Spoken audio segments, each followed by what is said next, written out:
Welcome back to our channel art Banerjee creation. বন্ধুরা, আজকে একটা ওয়াটার কালার পেন্টিং আঁকতে চলেছি কৃষ্ণর ওপরে।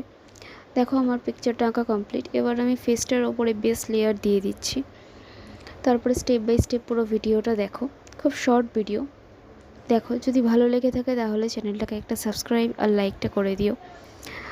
আরও নতুন নতুন ভিডিও দেখার জন্য প্লিজ চ্যানেলটাকে লাইক করো আর সাবস্ক্রাইবটা করে দিও। ভিডিওটা তোমরা পুরোটা দেখো, তাহলে দেখতে পাবে আমি কি করে আইটা করেছি এবং ফেসের লেয়ারটা দিচ্ছি, শ্যাডোগুলো দিচ্ছি এবং লিপটাও ভালোভাবে দেখতে পাবে। ভিডিওটাতে ভালোভাবে দেখিয়েছি যতটা পেরেছি। প্লিজ তোমরা ভিডিওটা পুরো